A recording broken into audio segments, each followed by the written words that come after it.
Can you hear them? Yeah, yes, mostly, yes. Sounds good. Thank Great. you.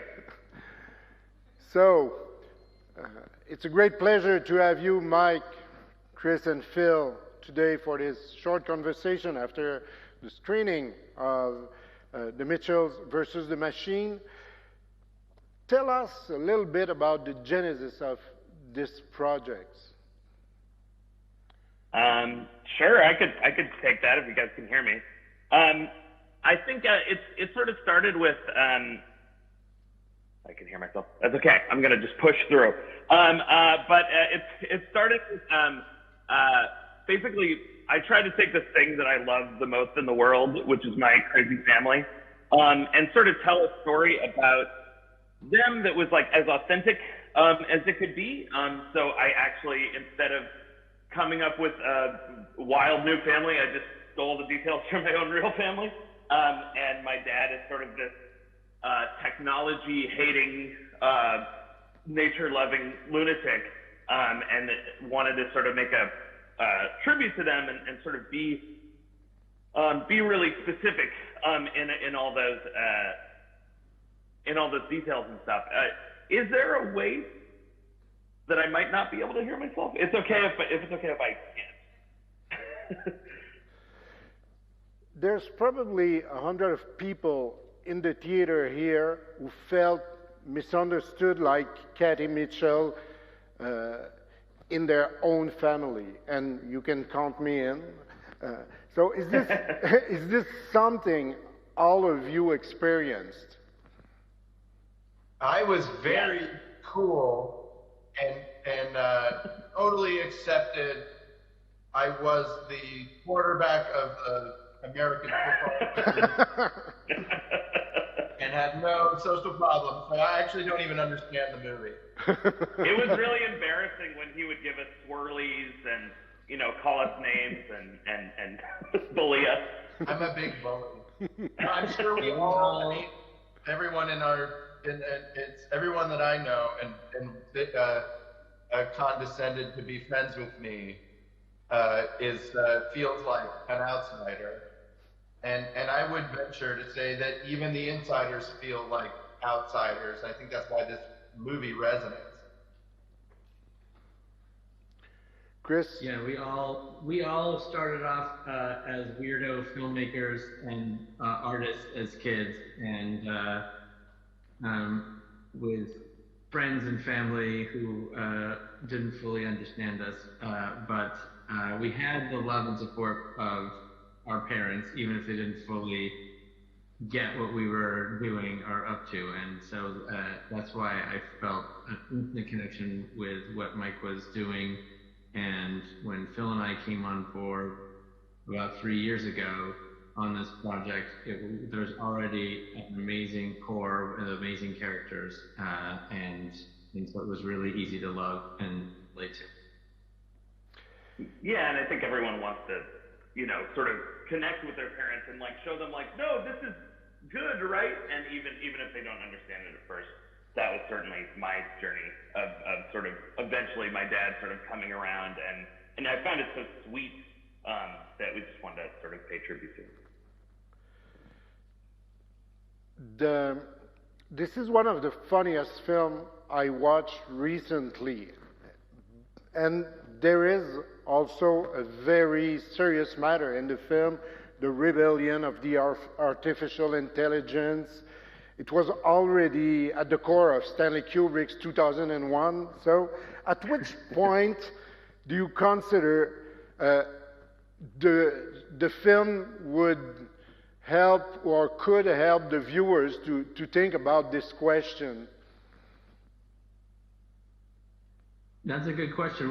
It's something we talked a lot about while we were making the movie, about how to tell a nuanced story about the role that computers and machines and the internet has in our lives. And it's really, so pervasive in our lives. And we didn't want to make it something that was just a lecture or sort of one-sided vilification of technology, because technology has a lot of great aspects to it, and it is, especially during this pandemic, has it's allowed us to be here right now talking to you guys in Annecy, and so we have to,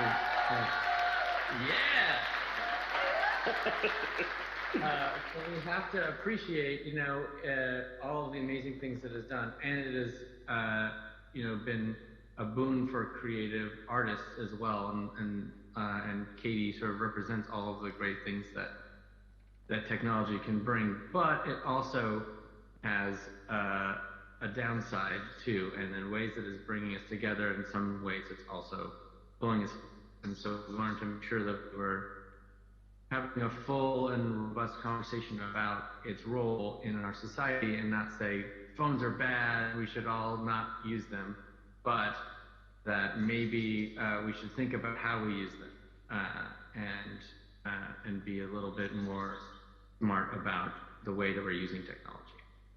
I'd also argue that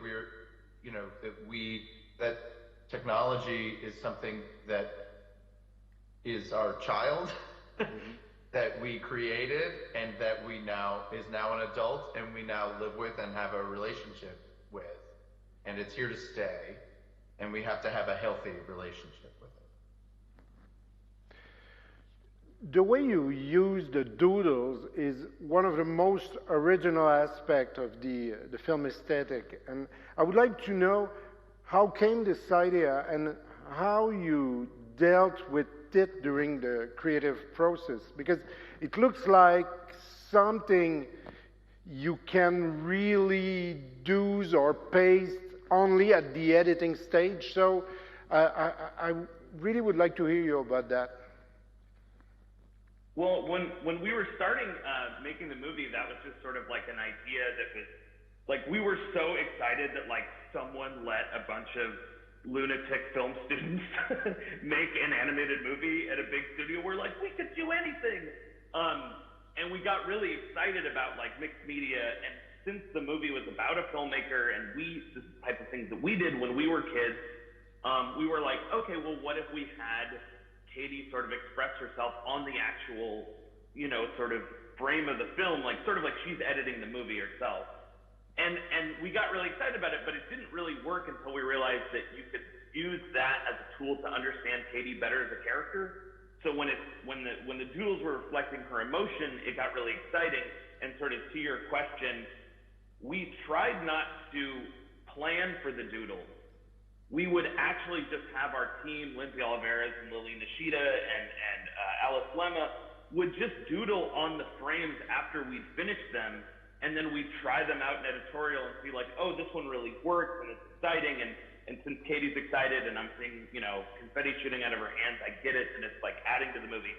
And other ones would sort of distract and be distracting, so we wouldn't use those. But we tried to do it like an actual filmmaker would do it, where we had ImageWorks, the 3D company that made the movie, who did an amazing job, do all the renders, and then we, like a bunch of, hopped up teenagers, would draw on the frame, and we would just sort of, let the audience tell us when we've gone too far, and when those doodles were welcome. One of the important things to us is that the computer is always a tool that magnifies the artists that are working on the movie, and not a veil that conceals them. What I love about what Mike and his team have done is you feel the artist's fingers and hands and pencils breaking through the screen all the time. And even writing on top of it, it's almost insisting in this movie that's about a young artist finding her voice, right? It's insisting that the crew members and the animators and the artists are the most prominent thing that you see. And it's not just 2D drawings, it's also cut out photographs and puppets and felt and other weird crafts, arts and popsicle sticks that are brought in, and anything that felt like how you'd want to make an image and have it be fun. That felt like a burst of creativity, and it was really great seeing the whole crew get into it and go like, ooh, I'm gonna make a puppet pterodactyl out of felt and milk cartons and some forks from the and then make its way into a movie and feel seamless. It was a real magic trick, but it also allowed for everyone on the crew to feel like a sense of freedom and creativity, and was able, you could feel in every frame of the movie that just bursting with joy. Phil and Chris, I would like to hear about your involvement and the place you had in the process of the film. Yeah, we came on board this movie about 3 years ago, and there was a really some early rough storyboards and a script, and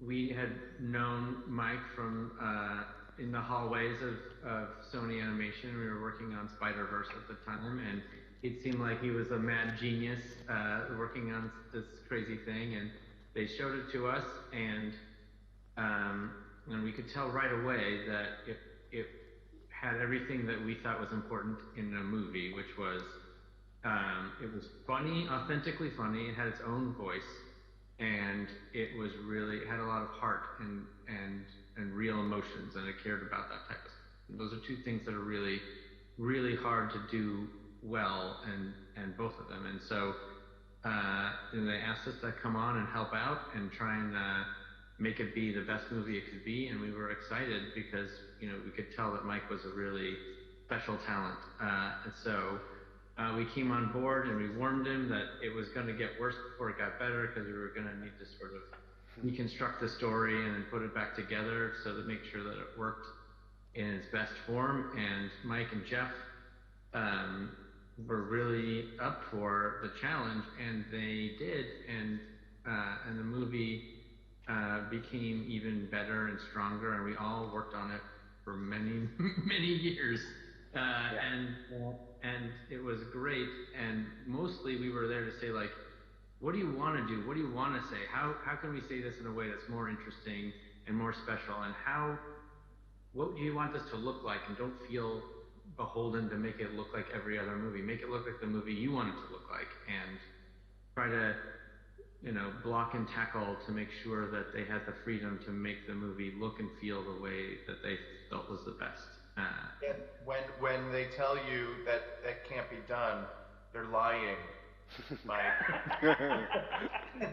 And we've been there. It was really easy to see that Mike was a kindred spirit. It reminded us a lot of when we were making Cloudy with a Chance of Meatballs, our first movie, and the struggles that we went through. And so we just tried to make sure that we were there, to help Mike do what his stated goal was, which is to make the best movie of all time. We said, if we're going to do that, then yes, it means it has to look different, and let's make it the most Mike movie it can be.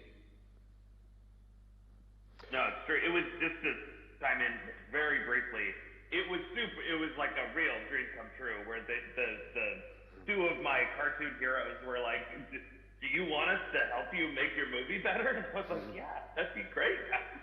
Jesus. So it was a really cool, it was like going to animation grad school. It was wonderful. One last question, but it's an important one. Did you use a pig or a dog as the inspiration for?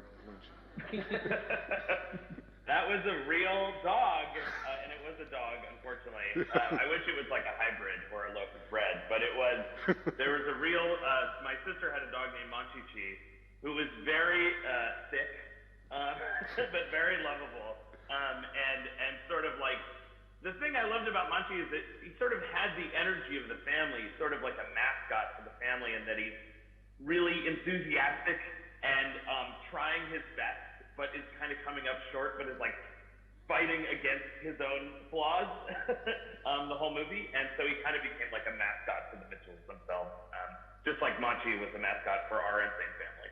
Have you ever done a genetic test for the original Monchi? We need to. We need to. I think there was like a little bread, a little sheep. A little bread. Yeah, you know how like some of us still have a little Neanderthal DNA. We gotta find out. I think he's gotta have some like iguana in there too. And I will reveal it live on the Annecy stage. Here it is. %off. So, Mike, Chris, Phil, thank you very much. It was great to have this conversation with you today. Merci bien.